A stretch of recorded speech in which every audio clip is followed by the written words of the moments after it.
So, welcome back to my channel. I am Vilas, M.Com GSET Qualify, commerce educator છું.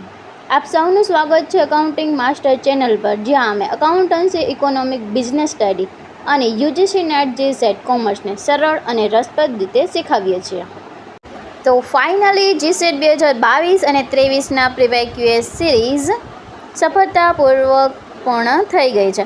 હવે શરૂ કરવા જઈ રહ્યા છીએ સૌથી મહત્વપૂર્ણ GSET 2024 કોમર્સ પ્રીવાયક્યુની સિરીઝ. જો તમે GSET 2026 અથવા તો આસિસ્ટન્ટ પ્રોફેસર એક્ઝામની તૈયારી કરી રહ્યા છો તો આ સિરીઝ તમારા માટે ખૂબ જ ઉપયોગી રહેશે. તો હવે આજથી આપણે શરૂ કરી રહ્યા છીએ GSET 2024 કોમર્સ પેપરની સંપૂર્ણ વિગતવાર પ્રીવાયક્યુએસ સિરીઝ. આ સિરીઝમાં દરેક પ્રશ્નનો સાચો જવાબ નહીં, પરંતુ કોન્સેપ્ટ અને એક્ઝામ પોઈન્ટ ઓફ વ્યૂથી સાથે સમજશું. તો ચાલો સમય બગાડ્યા વગર શરૂઆત કરીએ પહેલા ક્વેશ્ચનથી.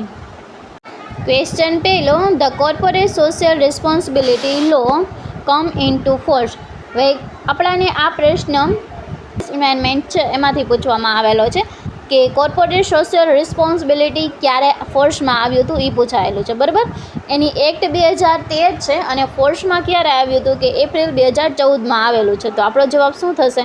તો કે એપ્રિલ 2014. હવે તો કોર્પોરેટ સોશિયલ રિસ્પોન્સિબિલિટી એટલે શું? એટલે કે આપણો બિઝનેસ સમાજની અંદર જ આપણે ચાલુ કરીએ છીએ. સમાજના રિસોર્સનો ઉપયોગ કરીને અને કોના માટે કરીએ? તો કે સમાજ માટે કરીએ છીએ, બરાબર. તો આપણે એ સમાજ પ્રત્યેની કંઈક રિસ્પોન્સિબિલિટી, કંઈક જવાબદારી હોય છે, બરાબર, એ આપણે અદા કરવાની હોય છે, જેમાં અલગ અલગ હોઈ શકે. જેમ કે પોલ્યુશન ન ફેલાય એ રીતના આપણે પ્રોડક્શન કરવું જોઈએ, અથવા તો કોઈ પણ રિસોર્સનો યુઝ કરીએ છીએ તો કે ઇષ્ટતમ કરવો જોઈએ, બરાબર. તો એ બધી વાત સોશિયલ રિસ્પોન્સિબિલિટીમાં આવે છે. તો એના વિશે આપણે થોડુંક જોઈ લઈએ કે કોર્પોરેટ સોશિયલ રિસ્પોન્સિબિલિટી શું છે.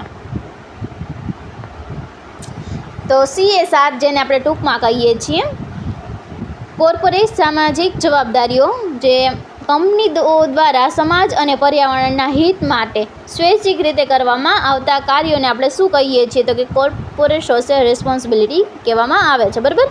હવે એની મેં તમને કીધું એનો લો એક્ટ કયો છે? તો કે કંપની એક્ટ 2013 કેટલામી ધારા એટલે કે સેક્શન કેટલામાં છે? કે 135નું સેક્શન છે. ખાસ યાદ રાખજો, આ વખતે તમને ક્યારે ફોર્સમાં આવેલું હતું તે પૂછાયેલું છે. તો આમાંથી કોઈ પણ ક્વેશ્ચન આવી શકે 2026માં. એટલા માટે હું તમને ટોટલ પૂરું લખેલું અહીંયા આપું છું, જે રીતના તમે તૈયારી કરી શકો, બરાબર. એક ક્વેશ્ચન મારો તમે જોશો, સાથે એની સાથે આખો ટોપિક તમારો રિવાઇઝ થઈ જશે, બરાબર. અને સાથે સાથે બીજા કયા પ્રશ્ન આવવાની સંભાવના છે એ પણ તમને ખબર પડી જશે, બરાબર.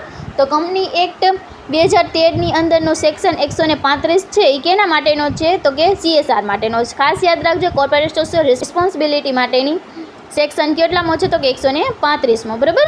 અને મહત્ત્વની શરત કેટલી છે? તો કે 2% જ તમારો જે પ્રોફિટ છે એમાંથી 2% તમારે CSR કાર્ય પર ખર્ચવામાં ફરજિયાત છે. નેટ પ્રોફિટ હોય ઓછામાં ઓછા કેટલા? 2%. અહીંયા લખેલું છે કેટલા ટકા? તો કે 2% તમારે CSR પ્રવૃત્તિ ઉપર ખર્ચવો જરૂરી છે. એટલે કે કાં તો તમારે એમાં સારી એવી સ્કોલરશીપ આપી અથવા તો વૃક્ષો વાવો, બરાબર. તમે જોયું હશે કોઈ પણ બુક તમે લ્યો ચોપડા કે તમારી, એમાં પાછળ એક લોગો લખેલો હશે કે સેવ ધ ટ્રી, એવા અલગ અલગ લખેલો. તો એ એક ભાગ છે, બરાબર. તો ખાસ યાદ રાખજો. અને CSRની એક કમિટી પણ એના કંપનીની અંદર બનાવવામાં આવે છે અને એની પોલિસી પણ તૈયાર કરવામાં આવે છે, બરાબર. ખાસ યાદ રાખજો. હવે કેને કોર્પોરેટ સોશિયલ રિસ્પોન્સિબિલિટી લાગુ પડે? તો કે પહેલાં તો જેની નેટ પ્રોફિટ 5 કરોડથી વધુ હોય, ટર્નઓવર 100 કરોડથી વધુ હોય, 100 નહીં આવે, અહીંયા 1000 આવશે, બરાબર. 1000 કરોડથી વધુ હોય અને નેટવર્થ 500 કરોડથી વધુ હોય, તો ત્યાં શું થશે? ત્યાં કોર્પોરેટ રિસ્પોન્સિબિલિટી લાગુ પડશે, બરાબર. ખાસ મોસ્ટ IMP છે, અહીંથી ક્વેશ્ચન પૂછાઈ જાય. પ્રોફિટ, હવે તમે આને યાદ કેમ રાખો? P પ્રોફિટ અને P 5, P થી 5 અને P થી પ્રોફિટ. 5 કરોડનો પ્રોફિટ અને 5થી નેટ, બરાબર. નેટ પ્રોફિટ 5 કરોડનો હોય તો આપણે લાગુ થવાનું ટર્નઓવર કેટલું? કે 1000 કરોડ. 100 નહીં, 1000 કરોડ આવશે, બરાબર. ખાસ યાદ રાખજો, અહીંયા 1000 કરોડ આવશે. મોસ્ટ IMP અહીંયા યાદ રાખજો. અહીંયા લખતા હું ભૂલી ગઈ છું, એક શૂન્ય ઓછો થઈ ગયો છે, બરાબર. તેના પછી નેટવર્થ તો કે 500 કરોડ અને એનાથી વધુ હોય તો તમે કોર્પોરેટ રિસ્પોન્સિબિલિટી લાગુ તમારી કંપનીમાં થઈ શકે છે, બરાબર. અને એ ક્યારે ફોર્સમાં આવેલી હતી, તો અહીંયા આપણા 9th ક્વેશ્ચન પૂછાયેલો છે. તો કે 1 એપ્રિલ 2014થી કાયદો અમલમાં આવેલો છે. બરાબર, ખાસ યાદ રાખવાનું છે. મોસ્ટ આઈએમપી છે. શું છે? તો કે એની ધારા કેટલાની છે? તો કે 135મી છે. ક્યારે આવેલું છે? તો કે 2014માં આવેલું છે. અને એક્ટ કઈ છે? તો કે 2013. બરાબર, કંપની એક્ટ. બરાબર, ચાલો તેના પછીનો ક્વેશ્ચન નંબર 2. તો contractual right and duties are create by. કેના દ્વારા કરાર આધારિત હકો અને ફરજો ખાલી જગ્યાથી ઉદ્ભવેલ છે? કેનાથી ઉદ્ભવેલ છે એ આપણાને ખબર હોવી જોઈએ. હવે જો પહેલાં તો સામાન્ય ક્વેશ્ચન કહેવાય. આવા ક્વેશ્ચન એમાં શું આવે? તો પહેલાં તો તમને ખબર હોવી જોઈએ કોન્ટ્રાક્ટ એટલે શું. કોન્ટ્રાક્ટ એટલે કોઈ પણ એ બે વ્યક્તિ હોય એ કાંઈ પણ વસ્તુ દેવાની અથવા તો લેવાનો કોન્ટ્રાક્ટ કરે અથવા તો કાંઈ બનાવવાનો કોન્ટ્રાક્ટ કરે તો એને આપણે કોન્ટ્રાક્ટ કહીએ છીએ. એક એક્ઝામ્પલ આપીને હું તમને સમજાવું તો કે એ અને બી બંને પાર્ટી છે અલગ અલગ. બરાબર, હવે એ શું કહે છે કે હું કોન્ટ્રાક્ટ તમને દઉં છું કે હું તમારો જે મકાન બનાવવાનો કોન્ટ્રાક્ટ લઉં છું. બરાબર, તો મકાન બનાવી દેવાનો કોન્ટ્રાક્ટ લે છે. બરાબર, અને બી કહે છે હા બરાબર તમે મને મકાન બનાવી દેશો તો હું તમને એના બદલામાં 1 કરોડ રૂપિયા આપીશ. બરાબર, હવે મકાન બનાવવાનો કોન્ટ્રાક્ટ આ બે વચ્ચે થાય છે. તો હવે આમાં આપણને શું કીધું? તો આને કોન્ટ્રાક્ટ કહેવાય. બરાબર, હવે કરાર આધારિત હક અને ફરજો, તો આ હક અને ફરજ બે એ અને બી એ બે દ્વારા જ નક્કી થાય, કારણ કે એ બે જ બનાવેલો છે ને કોન્ટ્રાક્ટ.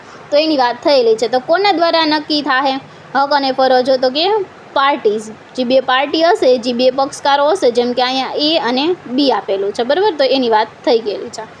તો કોન્ટ્રાક્ટમાં હક અને ફરજ કોણ ડિસાઇડ કરે છે?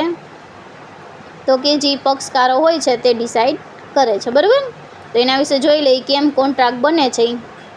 તો કોન્ટ્રાક્ટ એટલે શું? કોન્ટ્રાક્ટ એટલે કે બે કે તેથી વધુ પક્ષો વચ્ચે કાયદેસર સમજૂતી અથવા તો કરાર જે બને એને આપણે શું કહીએ છીએ? તો કે કોન્ટ્રાક્ટ કહીએ છીએ. બરાબર, કોન્ટ્રાક્ટમાં શું હોવું જરૂરી છે? તો કે પ્રપોઝલ, પ્રસ્તાવ.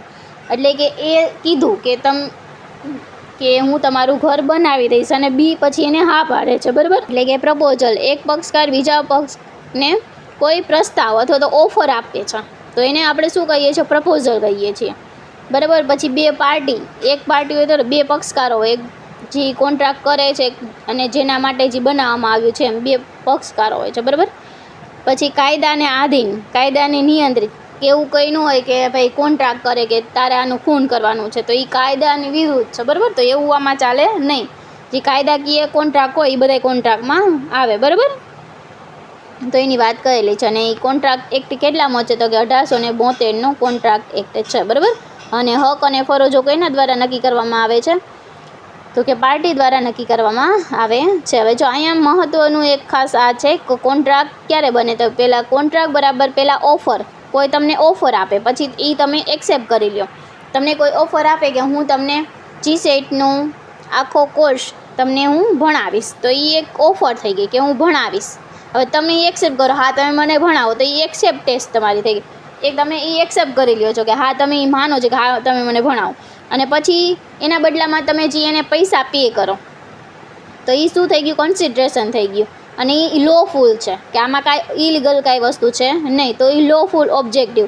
બરાબર, ફી કન્સેન્ટ એટલે બેયની મંજૂરી છે. મારી એ મંજૂરી છે તમને ભણાવવાની અને તમારી મંજૂરી છે ભણવાની, તો એ ફી કન્સેન્ટ ત્યારે શું બને છે? તો ત્યારે એક કોન્ટ્રાક્ટ બને છે. બરાબર, તો એની વાત થઈ ગઈ.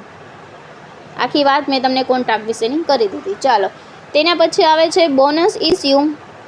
Question number 3. Bonus issue is also known as. Bonus issue ખાલી જગ્યા તરીકે પણ ઓળખવામાં આવે છે. શું ઓળખવામાં આવે છે તે આપણે કહેવાનું છે. તો બોનસ ઇસ્યુને આપણે શું કહીએ છીએ? તો કે સ્ક્રિપ્ટ ઇસ્યુ પણ કહેવામાં આવે છે અને કેપિટલાઇઝેશન ઇસ્યુ પણ કહેવામાં આવે છે. તો ખાસ ધ્યાન રાખજો, આપણો જવાબ શું થશે? કે ઓપ્શન નંબર એ આપણો જવાબ થશે. બરાબર, બોનસ ઇસ્યુ કેને કહેવામાં આવે છે? તો કે બોનસ ઇસ્યુ એટલે કે એવા શેર જે કંપની દ્વારા પોતાના શેર હોલ્ડરનું મફત એટલે ઓછા ફ્રીમાં આપવામાં આવે. વધારાના શેર જે ફ્રીમાં આપતા હોય ને એને બોનસ ઇસ્યુ કહેવામાં આવે છે. બરાબર, અને સ્ક્રિપ્ટ ઇસ્યુ એટલે કંપની પોતાની સંપાદિત સેવા સિક્યુરિટી દ્વારા ચૂકવવામાં આવે. રાઇટ ઇસ્યુ એટલે કે હાલના શેર હોલ્ડરને એના પ્રમાણના નવા શેર ખરીદવાનો પહેલો હક એને આપવામાં આવે તો એને રાઇટ ઇસ્યુ કહેવામાં આવે છે. પ્રાઇમરી ઇસ્યુ એટલે કે કંપનીના પ્રથમવાર પોતાના શેર સામાન્ય જનતાને બહાર પાડેને પ્રાઇમરી ઇસ્યુ, જેને આપણે આઈપીઓ કહેવામાં આવે છે. અને કેપિટલાઇઝેશન ઇસ્યુ એટલે કે રિઝર્વ, પ્રોવિડન્ટ અથવા તો અન્ય જે આપણે મૂડીને ફેરવીને જે શેર જાહેર કરી તો એને પણ કહેવામાં આવે છે. બરાબર, તો ખાસ યાદ રાખજો.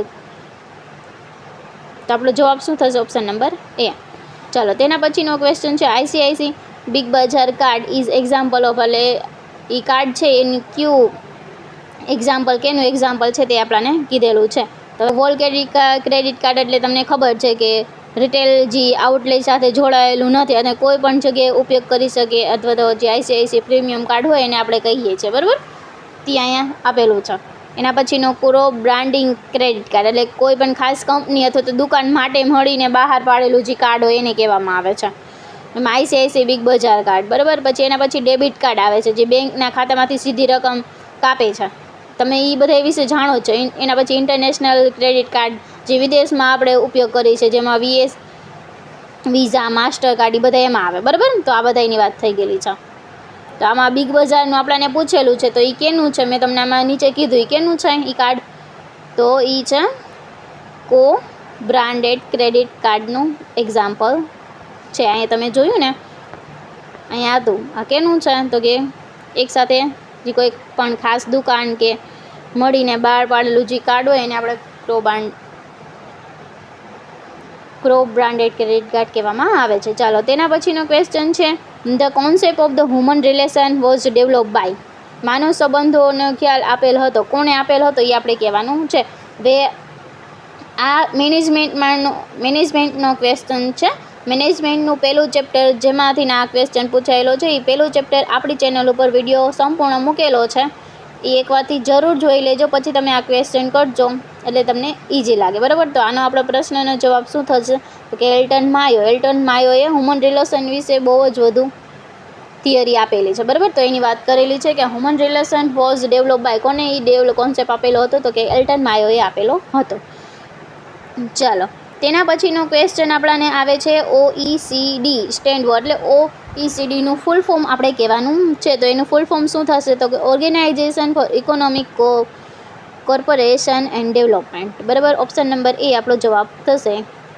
Organisation for economic corporation and development એનું ફૂલ ફોર્મ. જો ફૂલ ફોર્મ તમારે ખાસ સાથે લખવા જરૂરી છે, કારણ કે 2024ના પેપરમાં મોટા ભાગના તમને ફૂલ ફોર્મ જ આપેલા છે. જો હમણાં હું ખાલી 25 ક્વેશ્ચન કરાવીશ, એમાં મોટાભાગના 5 કે 4 જેટલા તો ફૂલ ફોર્મના જ ક્વેશ્ચન્સ આપેલા છે. બરાબર, ચાલો, તેના પછીનો ક્વેશ્ચન જોઈએ. Which of the following is correct for the regression analysis, નીચેનામાંથી કયું નિયત સંબંધાનું સાચું છે એ આપણે કહેવાનું છે. હવે પહેલાં તો રિગ્રેશન એટલે શું એ તમને ખબર હોવી જોઈએ. તો કે રિગ્રેશન એનાલિસિસ એ આંકડાકીય એવી પદ્ધતિ છે જેમાં ઇન્ડિપેન્ડન્ટ વેરિયેબલના આધારે ડિપેન્ડન્ટ વેરિયેબલમાં મૂલ્યમાં કાંઈ પણ ચેન્જ થાય અને અંદાજવામાં આવે એને આપણે રિગ્રેશન કહેવામાં આવે છે. એટલે કે તમારો એ ઇન્ડિપેન્ડન્ટ વેરિયેબલ છે અને બી એ તમારો શું છે? ઇન્ડિપેન્ડન્ટ. હવે આ ઇન્ડિપેન્ડન્ટ વેરિયેબલ છે, એના આધારે જે આ ડિપેન્ડન્ટ વેરિયેબલમાં શું અસર આવે છે, એમાં શું મૂલ્યનો અંદાજ લગાવી શકીએ ને એને શું કહેવામાં આવે છે? તો કે એને જ રિગ્રેશન એનાલિસિસ કહેવામાં આવે છે. બરાબર, હવે એ વ્યાખ્યા ઉપરથી તમારે આ ક્વેશ્ચનનો આન્સર આપવાનો છે. તો પહેલો આપણને શું ઓપ્શન આપેલો છે?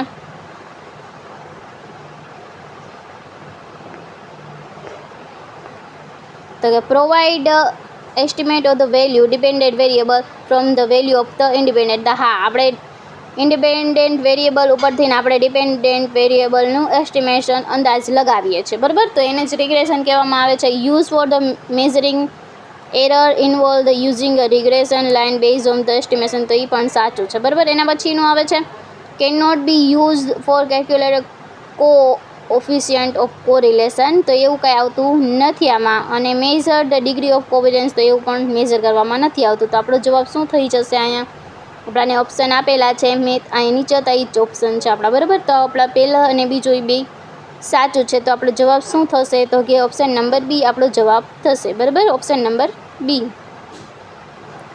આમાં માત્ર તમારે વ્યાખ્યાના આધારે જ કહેવાનું હતું કે રિગ્રેશન એટલે શું. રિગ્રેશન એટલે કે ઇન્ડિપેન્ડન્ટ વેરિયેબલ છે એમાં ચેન્જ કરવાથી ડિપેન્ડન્ટ વેરિયેબલનું આપણે શું અંદાજ લગાવીએ છીએ, શું એસ્ટિમેશન લગાવીએ છીએ, એને જ આપણે શું કહીએ છીએ, રિગ્રેશન એનાલિસિસ કહીએ છીએ. અને એના આધારે આપણને નીચેના ઓપ્શન આપેલા હતા અને આપણે આન્સર દેવાનો હતો. બરાબર. ચાલો તેના પછીનો ક્વેશ્ચન જોઈએ.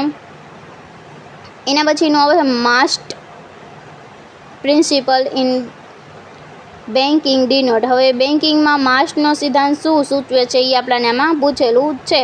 તો એ માર્કેટેબિલિટી, અસેન્ટેબિલિટી, સ્ટેબિલિટી, ટ્રાન્સફરેબિલિટી, તો એની વાત કરેલું છે. આ એક પ્રકારનું ફૂલ ફોર્મ જ છે. બરાબર. એનો પ્રિન્સિપલ છે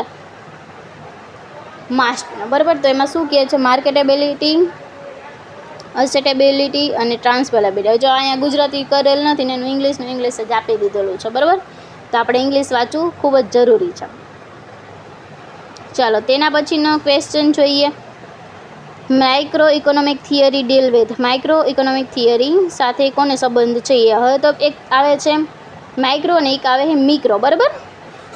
તો માઇક્રો ઇકોનોમિક્સ છે એટલે કે જે ઇન્ડિવિજ્યુઅલ પોતાના ફોર્મને જે લાગુ પડતું હોય એને આપણે માઇક્રો ઇકોનોમિક કહેવામાં આવે છે. મિક્રો એટલે કે આખા નેશનલ, આખા દેશમાં લાગુ પડતું હોય એને આપણે મિક્રો ઇકોનોમિક કહેવામાં આવે છે. તો અહીંયા આપણને માઇક્રો પૂછેલું છે. માઇક્રો એટલે નાનું, સૂક્ષ્મ.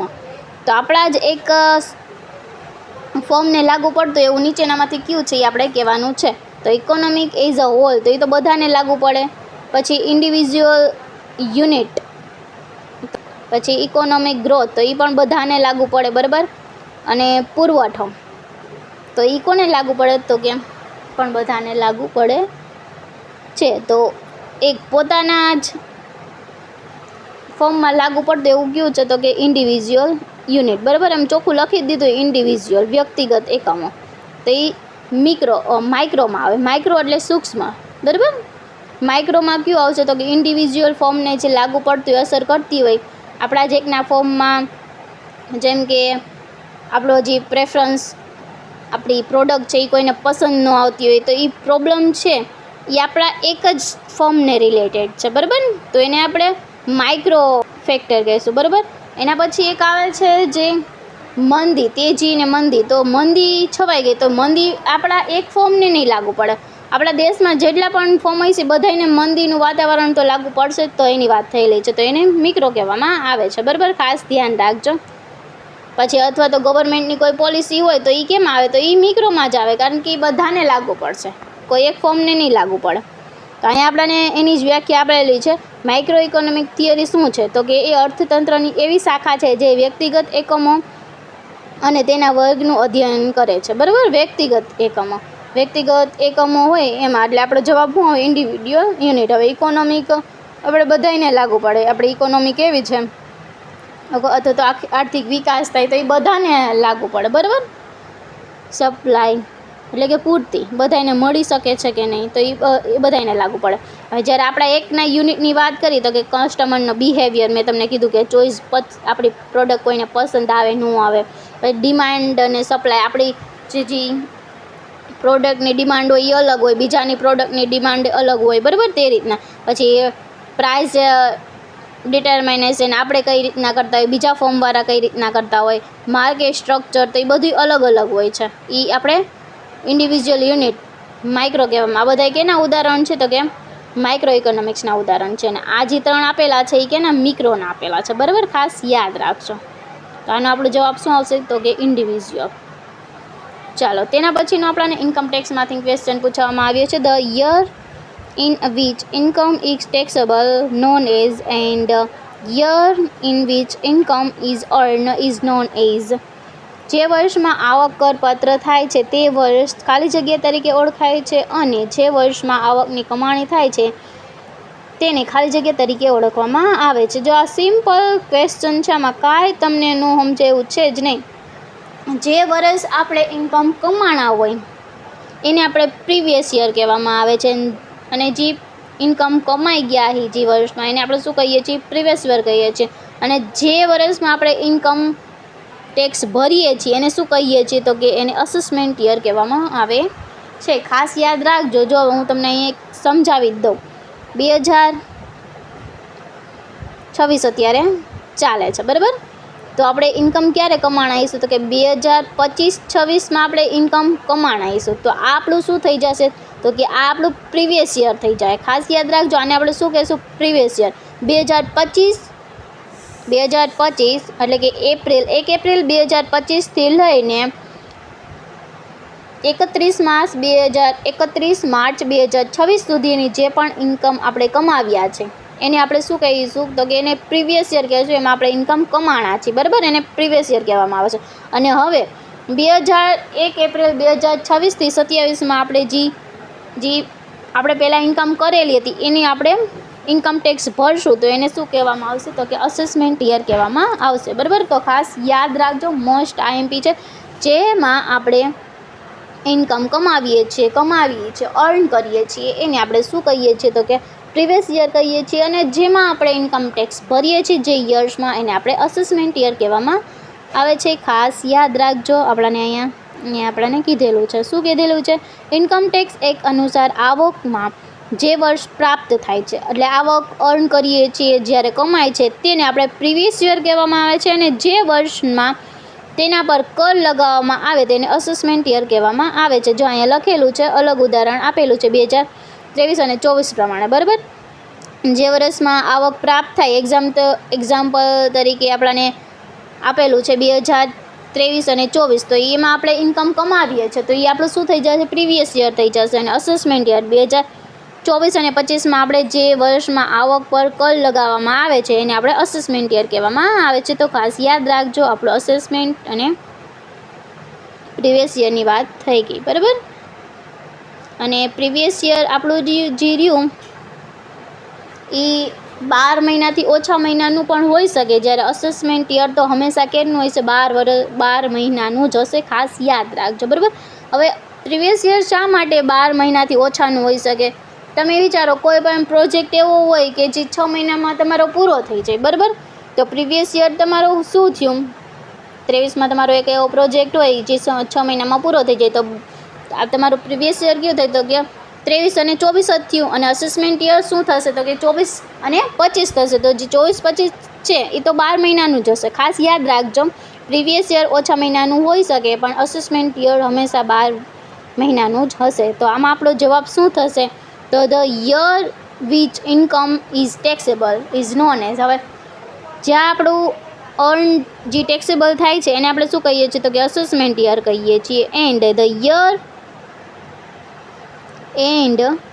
યર વિચ ઇન્કમ અર્ન, હવે અર્ન કરીએ છીએ એને આપણે પ્રીવિયસ યર કહીએ છીએ. તો આપણો જવાબ શું થશે? ઓપ્શન નંબર બી આપણો જવાબ થઈ જશે, બરાબર?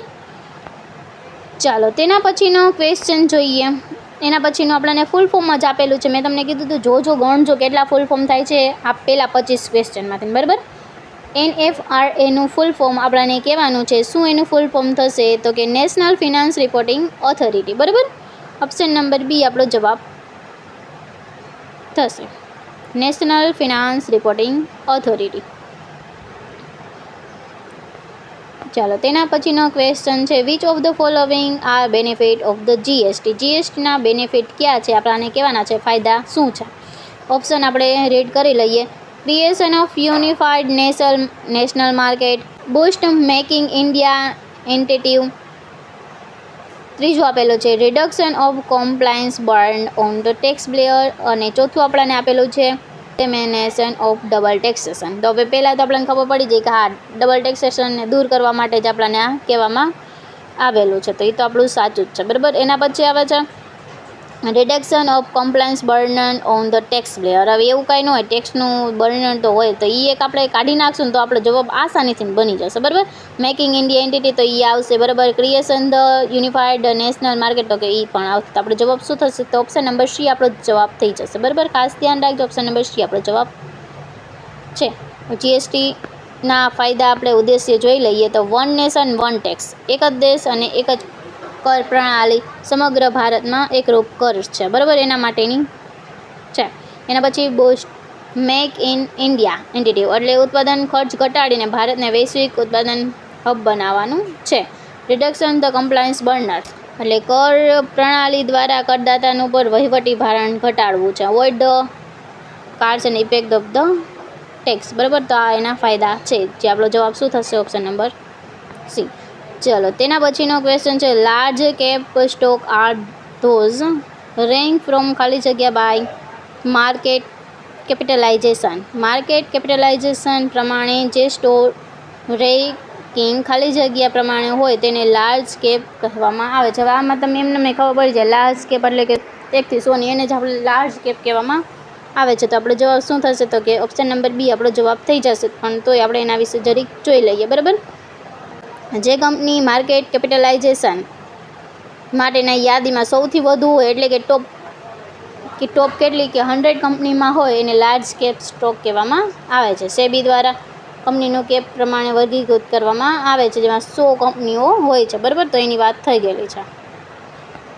ચાલો, તેના પછીનો ક્વેશ્ચન છે, identify the characteristics that effect marketing of service. સેવા બજારકરણને અસર કરતા લક્ષણો ઓળખવામાં છે. હવે તો આપણે સર્વિસ કીધું, સર્વિસ કઈ પ્રકારની હોય ને? તો સર્વિસના 4 મહત્ત્વના લક્ષણ છે.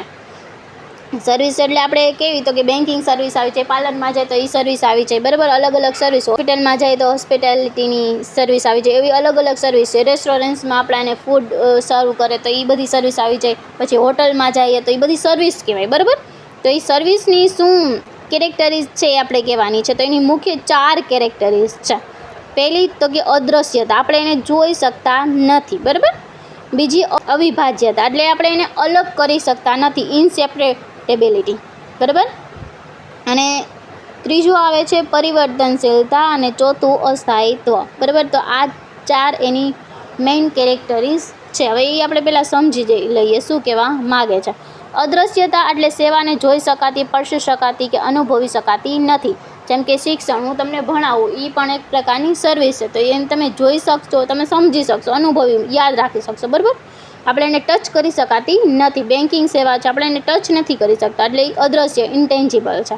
બીજું આવે છે અવિભાજ્યતા, એટલે કે ઇન્સિપ્રેબિલિટી. સેવાને ઉત્પાદન અને ઉપભોગ એક સાથે જ થાય છે. એટલે ડૉક્ટર પાસે તમે સારવાર લેવા, દવા લેવા જાઓ તો એ ડૉક્ટરથી અલગ એને નથી કરાવી શકાતી. અથવા તો તમે હેર કટિંગ કરાવવા જાઓ તો એને અલગ એનાથી નથી કરી શકાતી, બરાબર. અવિભાજ્યતા. હવે હું તમને અહીંયા સમજાવું તો મારાથી તમે સેવા અલગ ન પાડી શકો, બરાબર. તો એની વાત થયેલી છે. એના પછી પરિવર્તનશીલતા, એટલે એક વ્યક્તિ બીજી વ્યક્તિ બદલાઈ શકે છે. જેમ કે હોટલમાં સેવા આપવા, શિક્ષણની ગુણવત્તા, એમ અલગ અલગ બદલાઈ શકે છે. હું તમને અલગ ભણાવતી, મારી ભણાવવાની ટેવ અલગ હોય, રીત અલગ હોય, બીજા શિક્ષક હોય એની અલગ હોય. તો એ રીતની વાત થઈ ગયેલી છે, બરાબર. એના પછી આવે છે પેરિસેબિલિટી, એટલે એનો સંગ્રહ ન કરી શકાય. અત્યારે હું તમને ભણાવી દઉં તો આપણે વિડીયો રેકોર્ડેડ હોય, બરાબર. એની જગ્યાએ જો લાઈવ ક્લાસીસ હોય ને પછી લાઈવ ક્લાસીસ આપણે ન મૂકતા હોય તો એ આપણે એને સંગ્રહ ન કરી શકાય, બરાબર. એરલાઇનની સીટ હોય, હોટલનો રૂમ હોય, એને આપણે સંગ્રહ કરી શકાતો નથી. તો એની વાત થઈ ગયેલી છે, બરાબર. તો આપણે શું આવશે આમાં આપણો જવાબ? તો option number B, intangible, inseparable, variable, perishable, બરાબર. તો આપણો જવાબ થશે ઓપ્શન નંબર બી. ચાલો, તેના પછી રિસ્પોન્સિબિલિટી ફ્લો ઇન, જવાબદારીનો પ્રવાહ કેવો. હવે પહેલાં તો જવાબદારી એટલે શું? કોઈ પણ કામ પ્રત્યેની જવાબદારી આપણી હોય. આપણાને કંપનીમાં કે આપણે જે જોબ કરતા હોય એની આપણાને કામ ચીંધેલું હોય તો એની આપણી જવાબદારી હોય. અથવા તો આપણે કોઈકને કીધું હોય તું આ કામ કર નાખ, તો છેવટે એની જવાબદારી કેની હોય છે? તો કે આપણી હોય છે, બરાબર. તો એનો જે ફ્લો હોય એ કેવી રીતના હોય છે એ આપણાને પૂછેલું છે. તો એનું અપવર્ડ હોય છે. અપવર્ડ એટલે ઉપરની દિશા તરફ દોડતો જાય છે. હવે જો આ એ છે, આ બી છે અને આ સી છે, બરાબર. એ બીને કામ ચીંધું, બીએ સીને કામ ચીંધું. તો હવે બી જે કામ કરે એના પ્રત્યે જવાબદાર કોણ? તો કે બી હોય છે, બરાબર. આમ ઉપરની તરફ જાય છે ને. હવે બી જે કામ કરશે એને જવાબદારી કોની? તો કે એની. તો કે કેવું હોય છે ડિરેક્શન? તો કે અપવર્ડ હોય છે. ખાસ યાદ રાખજો, ઉપરની દિશા તરફ દોરી જાય છે. તમારા જે ઉપરી અધિકારી હોય એને તમને જે કામ ચીંધેલું હોય તો એની જે જવાબદારી રહેશે. તમે સરખું કરો, તમારાથી કાંઈ ભૂલ થાય અથવા તો તમારી સેફટીમાં કાંઈ પ્રોબ્લેમ આવે, કયું મશીન કઈ રીતના ચલાવવાનું એને તમને ન કીધું હોય અને કાંઈ તમને થાય તો એની જવાબદારી કોની? તો તમારા ઉપરી અધિકારીની રહેશે, બરાબર. તો જવાબદારીનો પ્રવાહ કેવો હોય, એનો ફ્લો કેવો હોય છે, તો કે અપવર્ડ ડિરેક્શનમાં હોય છે, ઉપરની દિશા તરફ દોરી જાય છે, બરાબર. તો એની વાત થઈ ગઈ છે. ચાલો એના પછીનો ક્વેશ્ચન છે, if balance of the payment is adverse then which institute will help that country? કોઈ પણ દેશમાં લેણદેણની સમતુલા વિપરીત હોય તો કઈ સંસ્થા તે દેશને મદદ કરશે? વાત આપણાને સાવ ઈજી થઈ જાય તો કઈ આપણાને મદદ કરશે? ઇન્ટરનેશનલ મોનેટરી ફંડ જે છે એ આપણાને હેલ્પ કરશે, બરાબર. ઇન્ટરનેશનલ મોનેટરી ફંડ આપણાને હેલ્પ કરશે જો આપણી બીઓપી એડવર્સ હોય ત્યારની વાત થાય છે, બરાબર.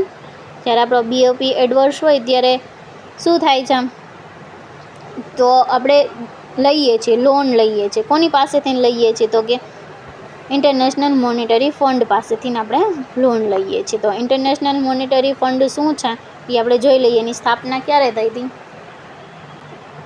તો બીઓપી એડવર્સ હોય તો IMF એટલે ઇન્ટરનેશનલ મોનેટરી ફંડ એની મદદ કરે. કઈ રીતના? તો કે દેશને લોન આપીને ચૂકવણી સંતુલા સુધારવા માટે તેને માર્ગદર્શન પણ આપે છે, નીતિ સુધારવા અને માળખાકીય સુધારવાની સલાહ પણ આપે છે. ખાલી પૈસા આપવાનું કામ નથી કરતી. પહેલાં તો એમને કાંઈ પણ ચેન્જ કરવાથી સુધરી જતું હોય તો પણ એ પણ માર્ગદર્શન આપે છે, ગાઈડલાઇન્સની ગાઈડ કરે છે, બરાબર.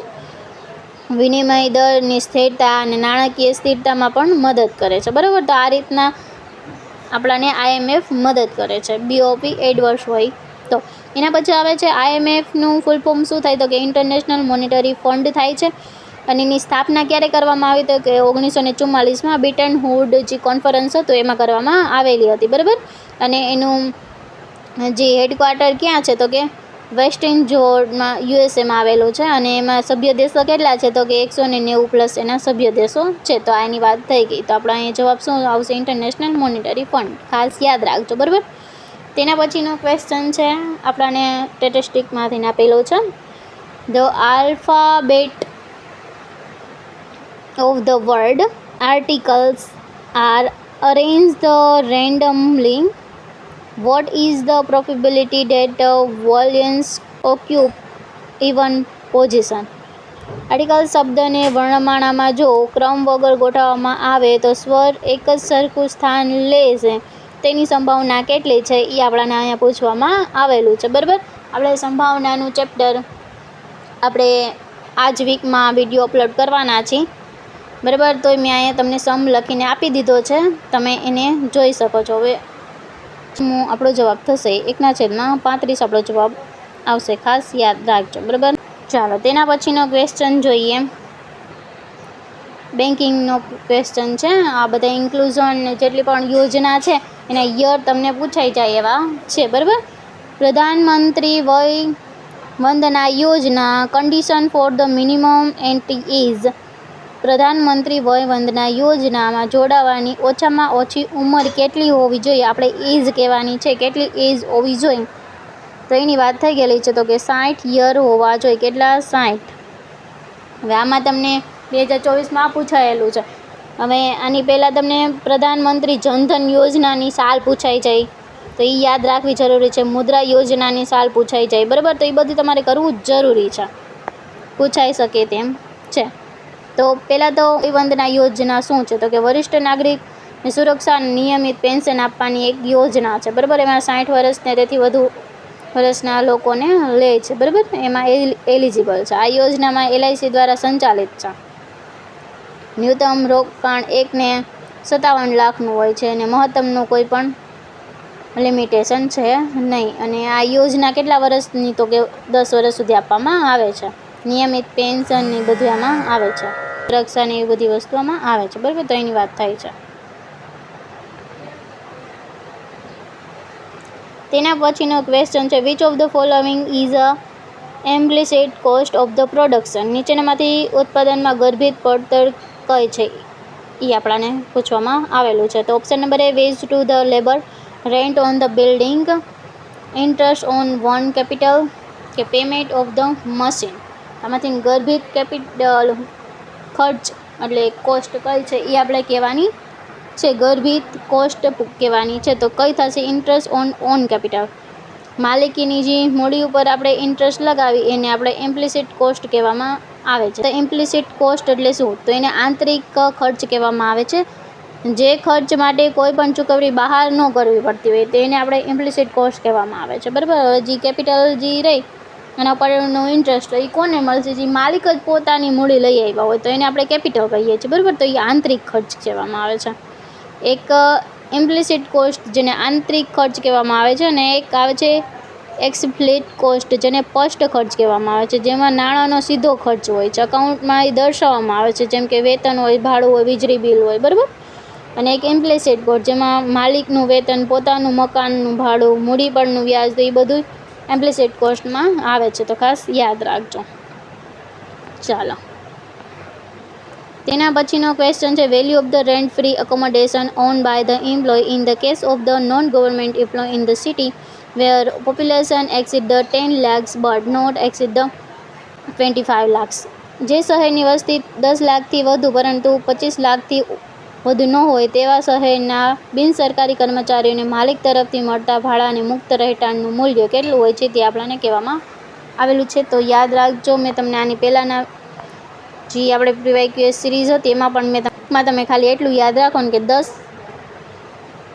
એનાથી ઓછું હોય તો કેટલી લાગશે? તો કે 7.5%. બરાબર. અને 10થી 25 લાખની વચ્ચે હોય તો કેટલા? તો કે 10%. અને 25 લાખથી વધુ હોય તો એની 20%. બસ એટલું યાદ રાખવાનું. સેલેરીના 20%. બરાબર. તો આમાં આપણો જવાબ શું થશે? તો આપણો આમાં જવાબ થશે ઓપ્શન નંબર બી, 10%. કારણ કે શું આપણને કીધું છે? તો કે 10 અને 25 લાખ. બરાબર. 10 અને 25 લાખની પોપ્યુલેશન કીધેલી છે. ચાલો, તેના પછીનો ક્વેશ્ચનમાં આપણને ફૂલ ફોર્મ જ પૂછેલું છે. BRSDનું ફૂલ ફોર્મ શું થાય છે એ આપણને પૂછેલું છે. તો એનું ફૂલ ફોર્મ શું થશે? તો option number D, business responsibility and sustainability report. બરાબર. એનું ફૂલ ફોર્મ છે. ફૂલ ફોર્મ કેટલા પૂછાઈ ગયા જોયો? 25 પ્રશ્નમાંથી આટલા બધા ફૂલ ફોર્મ પૂછાઈ ગયા.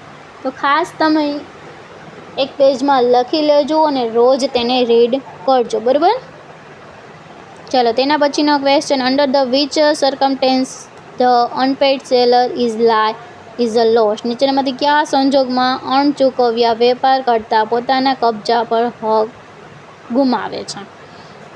પહેલાં તો અનપેઇડ સેલર કેને કહેવામાં આવે છે? હવે તમારી પાસેથી તમારી એક દુકાન છે ને તમારી પાસેથી કોઈ માલ લઈ જાય છે અને એ માલ લઈ જાય છે પણ હજી તમને પૈસા ચૂકવ્યા નથી, તો તમને શું કહેવાશે? તો કે તમને અનપેઇડ સેલર કહેવામાં આવે છે. બરાબર. તો એને કીધું છે કે એના ઉપર શું કબજો મેળવે છે અને કયો હક ગુમાવે છે એની વાત આપણને અહીંયા કરેલી છે. બરાબર. તો એ બે હક ગુમાવે છે. ક્યારે? જ્યારે ખરીદનારની કિંમત ચૂકવેલી હોય ત્યારે પણ એ હક ગુમાવી દે છે.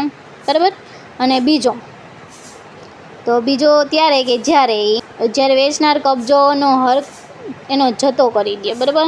ખુદ જ એમ કહી દે કે નહીં, મારે હવે કાંઈ જોતું નથી, તો ત્યારે પણ એ ગુમાવી દે છે. તો આપણો જવાબ શું થશે? કે ઓપ્શન નંબર બી આપણો જવાબ થશે.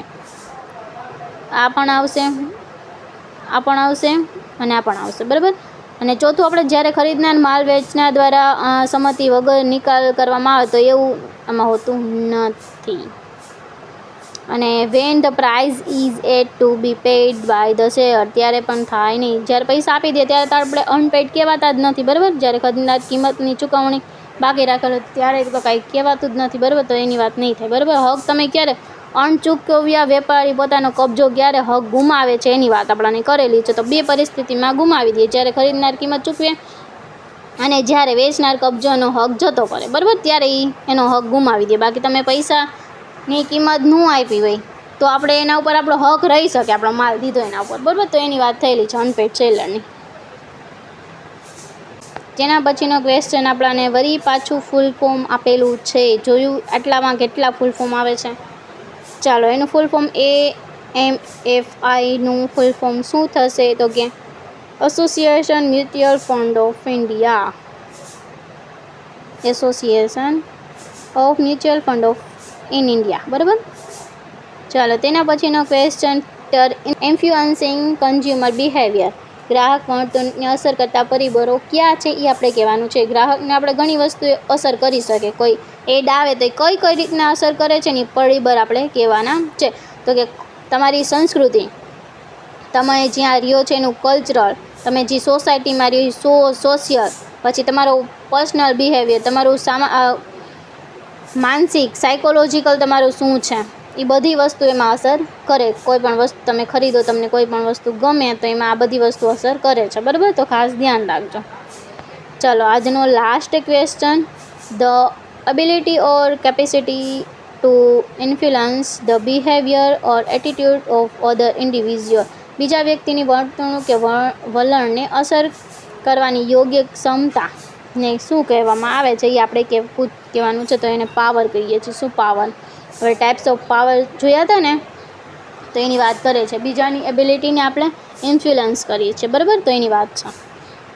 આજના પાર્ટ અહીં પૂર્ણ થાય છે. જો વિડીયો ઉપયોગી લાગ્યો હોય તો લાઈક કરો, તમારા મિત્ર સાથે શેર કરો અને અકાઉન્ટિંગ માસ્ટર ચેનલને સબસ્ક્રાઈબ કરવાનું ભૂલશો નહીં અને બેલ આઇકન જરૂરથી દબાવો, જેથી GSET 2024 પેપરના આગામી તમામ પાર્ટ તમને સમયસર મળી રહે.